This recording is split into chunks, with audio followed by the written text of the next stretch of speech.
a really nice benefit to get more calm with myself and to enjoy myself more, and also in terms of talking to the people I know and I love it's different.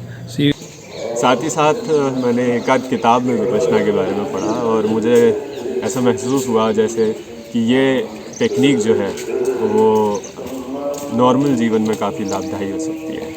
तो मैंने 2022 में अपना पहला शिविर किया और तब से मुझे काफ़ी अपने नॉर्मल जीवन में शांति महसूस होने लगी। बिल्कुल मुझे लगता है विपासना इतना हेल्पफुल है सारे चीज़ों में। जैसे ऐसे नहीं कि खाली मेडिटेशन के नाम पे, बाकी सारे चीज़ों में आप भले आप जिस भी प्रोफेशन में उसमें हेल्प करता है। Meditating, eating. At what time you wake up every day? 4 a.m.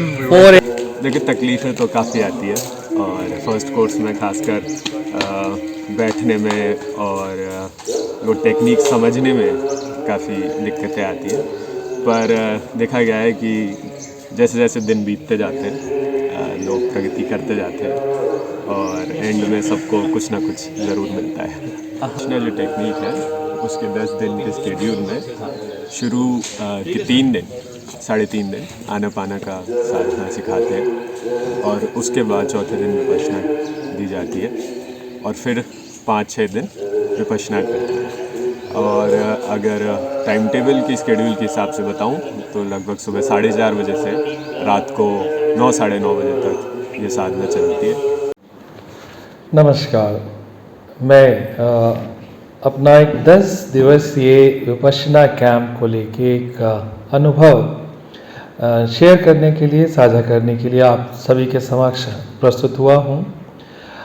काफ़ी समय से मैं विपश्यना कैंप को अटेंड करने के लिए, विपश्यना सीखने के लिए प्रयास कर रहा था और इसके लिए मैंने ऑनलाइन फॉर्म भरा और 24 सितंबर का जो विपश्यना कैंप धम्मथली थाली में राजस्थान में जो था वो ऑर्गेनाइज होना था, उसके लिए मैंने अप्लाई किया और मुझे कंफर्मेशन ईमेल जो है वो आया। और चूँकि ये राजस्थान में था, जयपुर में था, पास में ही है हमारे, मतलब इतना पास में भी नहीं बट 7-8 घंटे की जर्नी है यहाँ से, तो मैंने अपनी कार से जाने का जो है वो डिसाइड किया। इस 10 दिवसीय कैंप में क्या क्या हुआ, वहाँ के क्या अनुभव रहे, वहाँ क्या परेशानियाँ रहीं या अच्छाइयाँ रहीं, और वहाँ से जो ये टोटल जो है लर्निंग और जो आपके जीवन में जो क्रांतिकारी परिवर्तन आते हैं, सुधार आते हैं, उस पे मैं अगर आपको कुछ जानकारी दे सकूं, मैं इस वीडियो के माध्यम से कोशिश कर रहा हूं। तो 24 तारीख को जब वहाँ कैंप के लिए बुलावा आया तो मैंने जो है अपनी ही वाहन से जो है वहाँ जाने का डिसाइड किया और एक 7.5-8 घंटे की जर्नी के बाद में वहाँ पहुँचा। पहुँचने के बाद में नॉर्मल रजिस्ट्रेशन रहा। रजिस्ट्रेशन के बाद में जो है वहाँ पे जो है हमारा प्रोग्राम स्टार्ट होता है। तो 10 दिवस के जो इस कैंप में जो हमारा स्केड्यूल जो है वो रहा है और वो मैं आप लोगों के साथ शेयर कर रहा हूँ। आप लोग देख सकते हैं अपनी स्क्रीन पे। और ये जो है 4 बजे हम लोग को उठना होता था और 4:30 से 6:30 का एक मेडिटेशन का हमारा राउंड होता था। उसके बाद 6:30 से 7:15 तक हमारा ब्रेकफास्ट, 7:15 से 8 बजे तक का रेस्ट, यानी जो खाया है आप उसे डाइजेस्ट भी करें। फिर 8 से 9 मेडिटेशन, 9 से 11 फिर मेडिटेशन, 11 से 11:45 तक लंच, 12 से 12:30 आपका जो है रेस्ट भी है। और आप जो आचार्य हैं वहाँ पे, सहायक आचार्य जी हैं, आप उनसे जो है संपर्क कर सकते हैं। कोई आपको साधना रिलेटेड कोई क्वायरी है तो आप उनसे पूछ सकते हैं। उसके बाद 1 से 2:30 बजे तक फिर मेडिटेशन, 2:30 से 3:30 फिर मेडिटेशन, 3:30 से 5 बजे फिर मेडिटेशन और 5 से 5:30 तक आपको पूरे दिन की जो तीसरी मील जैसा आप कह लीजिए वो मिलता है, यानी कुछ दलिया, चाय और कुछ मुरमुरे वगैरह वो आपको मिलते हैं, राइट। यानी ये आपके 5 से 5:30 में पूरे दिन की लास्ट मील जो है वो आपको मिलती है। 5:30 से 6 आप लोग रेस्ट कर सकते हैं, वॉक कर सकते हैं, और 6 से 7, 6 से 7 फिर मेडिटेशन, और 7 से 8:30 बजे जो है जो पूज्य गुरु जी हैं उनका उद्बोधन रहता है, मार्गदर्शन रहता है, और 8:30 से 9 बजे फिर मेडिटेशन, और 9 बजे जो है वो दिनचर्या समाप्त होती है। आप अपने रूम पे आ सकते हैं, और 9:30 बजे तक आपको अपनी लाइट्स ऑफ करके, या 9:30 से पहले 9 साढ़े 9 के बीच में आपको अपना विश्राम करना होता है, क्योंकि अगले सुबह 4 बजे जो है वो फिर उठना होता है। तो अगर आप ये देख रहे हैं और आपको लग रहा है कि ये शेड्यूल बहुत कठिन है, तो मैं हाँ और ना दोनों ही कहना चाहूँगा। हाँ, क्योंकि शुरू के टाइम में लगता है, और ना इसलिए क्योंकि आपको धीरे धीरे इसकी आदत पड़ जाती है, और बाद के दिनों में जो है ये शेड्यूल आपको फॉलो करने में कोई भी परेशानी नहीं होती है। अगर आप सोच रहे हैं कि दिन में 3 टाइम जो है, यानी कि एक टाइम जो है आपका ब्रेकफास्ट, एक टाइम लंच, और एक टाइम जो है आपको लाइट ब्रेकफास्ट जो 5 बजे मिल रहा है, आपको भूख लगने वाली है या आपको कोई परेशानी होने वाली है, तो भी आंसर हाँ और ना दोनों में ही है। अगर कोई डायबिटिक है या किसी की फूड हैबिट्स वाकई में इस तरीके की हैं, तो हो सकता है उसको प्रॉब्लम हो। डायबिटिक लोगों को हो सकता है प्रॉब्लम हो, बट वो अपनी प्रॉब्लम आचार्य जी से, सहायक आचार्य जी से कह के अपने लिए कोई समाधान उनसे करा सकते हैं। और अगर आप बहुत ज़्यादा फूडी हैं, बहुत ज़्यादा आपको खाने का समस्या है, तो भी प्रॉब्लम हो सकती है। लेकिन सामान्यतः जो है, जो रूटीन इस तरीके का रहता है, मेडिटेशन का टाइमिंग्स इतने ज़्यादा होते हैं कि आपको 5 से 5:30 की मील के बाद में बहुत ज़्यादा जो है वो भूख नहीं लगती है, और आप आराम से रात को 9:30 बजे सो के और सुबह 4 बजे उठ सकते हैं। ये केवल मैं इसको मेडिटेशन का ही एक आफ्टर इफेक्ट कहूँगा, या एक इफेक्ट कहूँगा, कि जिसकी वजह से ऐसा प्रॉब्लम आपको भूख का नहीं आता है।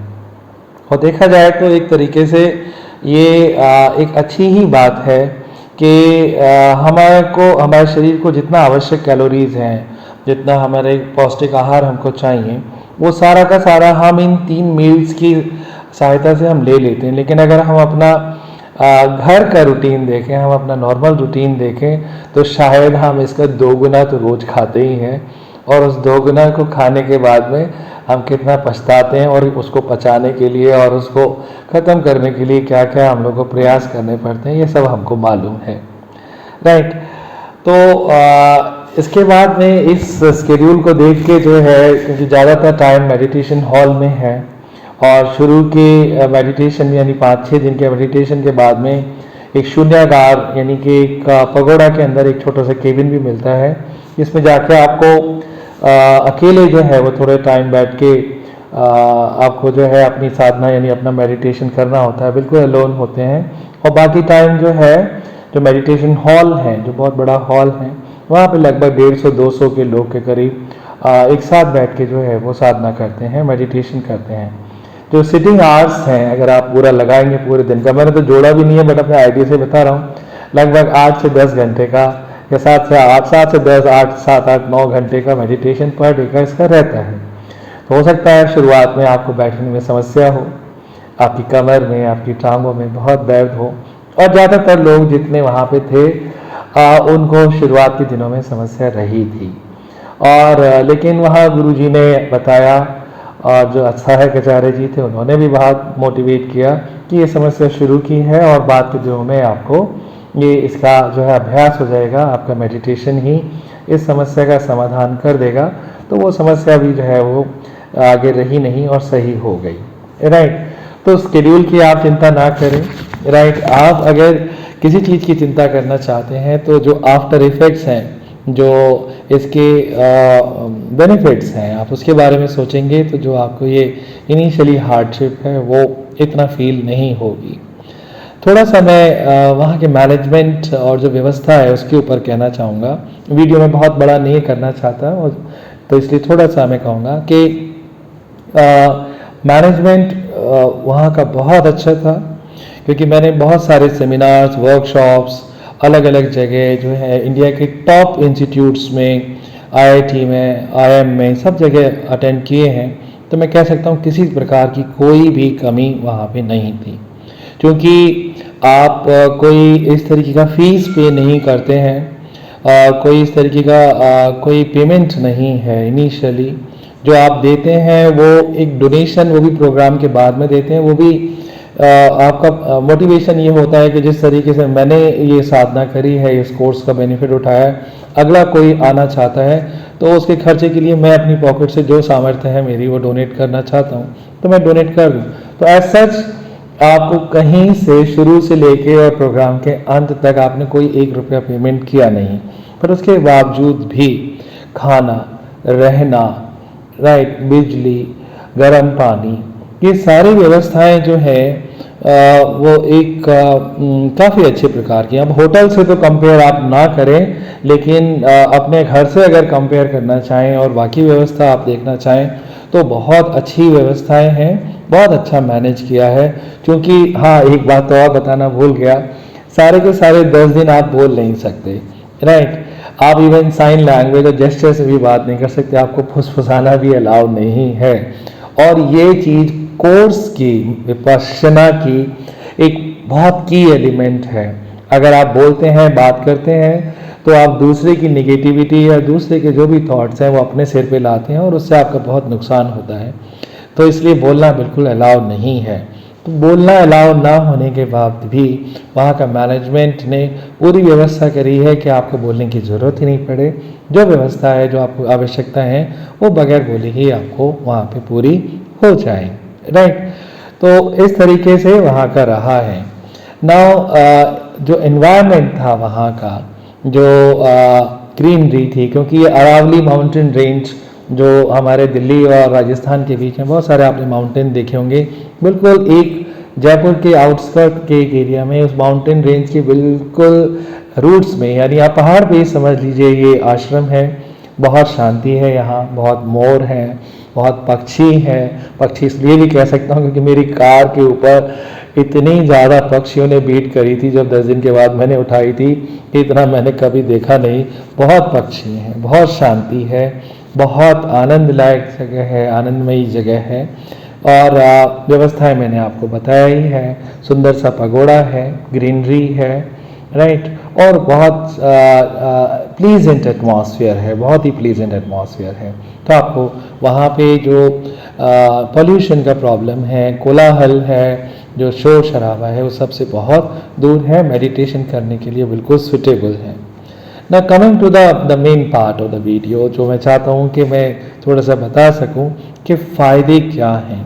देखिए, हमारा जो डिसीजन मेकिंग है, जो हमारी रेगुलर लाइफ है, वो हमें चाहे पता हो या नहीं पता हो, हमारे सबकॉन्शियस में बैठे हुए बहुत सारे हमारे आदतें या हमारे विकार या अच्छी आदतें या बुरी आदतें जो भी हैं, जो हमारे सबकॉन्शियस माइंड में बहुत गहरे से बैठी हुई हैं, ये हमारे हर डिसीज़न को और हमारी हर चीज़ को जो है वो इन्फ्लुएंस करती हैं।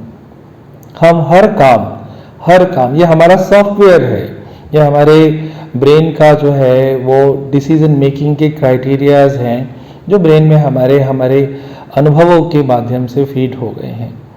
अब हम किसी भी चीज़ को अगर बदलना चाहते हैं ऊपर से, तो वो पॉसिबल नहीं है। आप कंप्यूटर की आउटपुट जब ही चेंज कर पाएंगे जब कंप्यूटर का सॉफ्टवेयर उसको अलाउ करता है या सॉफ्टवेयर में वो ऑप्शन होता है। तो विपश्यना जो है, जो शुरू के 3.5 दिन हैं, वो आनापान विधि से आपको जितने भी आपके पुराने विचार हैं, ये मैं अपनी व्याख्या कर रहा हूँ, कोई मैं एक्सपर्ट नहीं हूँ, मैं एक यूज़र हूँ, तो हो सकता है आप मुझसे डिफ़र करें, आप विपश्यना मुझसे बेहतर समझते हो, बट मैं अपने मन की बात बताऊँगा कि वो सारे विचार जो हैं वो आपके सामने खड़े हो जाते हैं। आपके दिमाग की पुराने से पुरानी अच्छी बातें, बुरी बातें, मतलब ये जो आनापान विधि से जो हम विपश्यना करते हैं, ये सब हमारे सामने आ जाता है। मतलब स्थिति ये हो जाती है कि 3.5 दिन के बाद में ये लगता है कि हम क्या करने आए हैं, ये तो बहुत ज़्यादा मुश्किल काम है और ये सब चीज़ें हमारे सामने आके खड़ी हो जाती हैं। फिर 3.5 दिन के बाद में विपश्यना मेडिटेशन विधि सिखाई जाती है जो गुरुजी सिखाते हैं। तो इसमें जो है हमें ये सिखाया जाता है कि ये जितनी भी हमारी सेंसेशंस हैं, चाहे उससे हमें लगाव हो, जिसको गुरुजी बार बार कहते हैं कि आपको अटैचमेंट है, राइट, और या हम उन चीज़ों से बचना चाहते हों, यानी हमको अप्रिय हों, प्रिय हों या अप्रिय हों, उन दोनों तरीके की भावनाओं से, फीलिंग्स से, राइट, हमको किस तरीके से तटस्थ रहना है। यानी कि जिन चीज़ों के लिए हमारा मन करने का करता है, जिनसे हमारा अटैचमेंट है, जिनसे हम लगाव महसूस करते हैं, उनसे कैसे हम तटस्थ रहें। जिन चीज़ों को ना करने का हमारा मन करता है, हमें डर लगता है या हम उन्हें अवॉइड करना चाहते हैं, उनको अवॉइड करना चाहते हैं, हम उनको भी किस तरीके से उनके प्रति हम तटस्थ रहें। ये ट्रेनिंग जो है वो विपश्यना में जो लगभग 6.5 दिन यानी शुरू के 3.5 दिन के बाद में वो रहती है, राइट। तो अब अगर मुझसे पूछा जाए कि फ़ायदा है या नहीं है, डेफिनेटली फ़ायदा है, लेकिन साथ में मैं एक कंडीशन भी अलाउ करना चाहूँगा, एक कंडीशन भी लगाना चाहूँगा यहाँ पे। ये कोई वैक्सीनेशन नहीं है कि आपने एक बार लगा लिया और आप पूरी ज़िंदगी के लिए इस चीज़ अलग अलग तरीके की चीज़ों के लिए इम्यून हो गए, नहीं। ये एक तरीके का प्रैक्टिस है, राइट, ये अभ्यास है। आपको 10 दिन के मेडिटेशन कैंप में अभ्यास कराया जाता है, एक स्किल दी जाती है और आपको वो वापस आके अपनी लाइफ में उन चीज़ों को कंटिन्यू करना होता है। अगर आप वापस आके वापस घर के रूटीन के अंदर अपने ऑफिस या अपने वर्क प्लेस के रूटीन में पूरी तरीके से फिर से डिसॉल्व हो जाते हैं और विपश्यना साधना आप प्रतिदिन नहीं करते हैं, तो जैसे आप थे वैसे ही आप फिर से हो जाएंगे। और ये चीज़ मुझे दिखाई पड़ती है क्योंकि वहाँ पे बहुत सारे लोग दूसरी बार, तीसरी बार, इवन मतलब 3-4 बार के जो है रिपीट साधक भी थे। हो सकता है कि वो और बेहतर करने के लिए आए हों, लेकिन मुझे लगता है कि अगर घर पे वो विपश्यना जो है अगर कोई नहीं करता है तो फिर उसको जो है इस साधना का कोई खास बेनिफिट मिलता नहीं है, क्योंकि जो हमारी डीप रूटेड थिंकिंग है, हमारी जो फीलिंग्स हैं, वो इतना ज़्यादा गहरे में है कि उसको हम 10 दिन के अंदर जो है उसको निकाल बाहर करेंगे, उस तरीके का होगा नहीं, राइट। अंत में ये वीडियो मैं ख़त्म करने से पहले मैं ये कहना चाहूँगा कि विपश्यना जो है वो एक ऐसा एक्सपीरियंस है जो मेरे ख्याल से सबको एक बार ट्राई ज़रूर कर लेना चाहिए। एक बार फिर मैं इम्पोर्टेंस बताना चाहूँगा कि ये आपको ज़िंदगी जीने की कला सिखाता है, बताता है कि इस तरीके से हम अच्छी तरीके से अपना ऑफिस का, अपने जो भी हमारा बिजनेस है उसका काम अच्छे से कर सकते हैं और अपनी जो अच्छाइयाँ हैं उनको बढ़ा सकते हैं, अपनी बुराइयाँ हैं उनको कंट्रोल कर सकते हैं, कम कर सकते हैं। और एक चीज़ और मैं बहुत इम्पॉर्टेंट कहना चाहूँगा, ये टोटली जो है वो इररिलीजियस है, इसका कोई संप्रदाय या कम्युनिटी या किसी तरीके के धर्म से जो है वो कनेक्शन नहीं है। गुरुजी मेरे ख्याल से 1 घंटे के संवाद में लगभग 30-40% टाइम तो इसी पे जो है लगाते हैं कि ये सभी संप्रदाय और सभी तरीके के लोगों के लिए है। ये एक इंडियन जो है वो आर्ट है, एक स्किल है जो हमारे जो पूर्वजों ने जो है वो इसको डेवलप किया पूरी दुनिया के कल्याण के लिए, पूरी दुनिया के कल्याण के लिए, हर इंसान के लिए, हर तरीके के लोगों के लिए। तो इसको ज्वाइन करते समय अगर किसी के मन में कोई संदेह है, किसी की कोई संप्रदाय या किसी की धार्मिक आस्था को लेके या कुछ है, तो उसकी कोई ज़रूरत नहीं है। आप जो चीज़ करते हैं, जिस चीज़ में मानते हैं वो मान सकते हैं। बहुत सारी चीज़ें करते हैं तो एक विपश्यना भी सीख के देख सकते हैं, इससे आपकी ज़िंदगी का वास्तव में आपका लाभ होगा, प्रोवाइडेड आप ये चीज़ें अपने कंटिन्यू रखते हैं, राइट। इसके अलावा भी अगर किसी भी दर्शक का कोई क्वेश्चन हो तो कमेंट में ज़रूर लिखें, मुझे बहुत खुशी होगी मैं आपकी प्रश्न का आंसर दे सकूं, राइट। और आशा करता हूं आपको आवश्यक जानकारी मिली होगी। शरद गुप्ता को आज्ञा दीजिए, धन्यवाद, थैंक यू।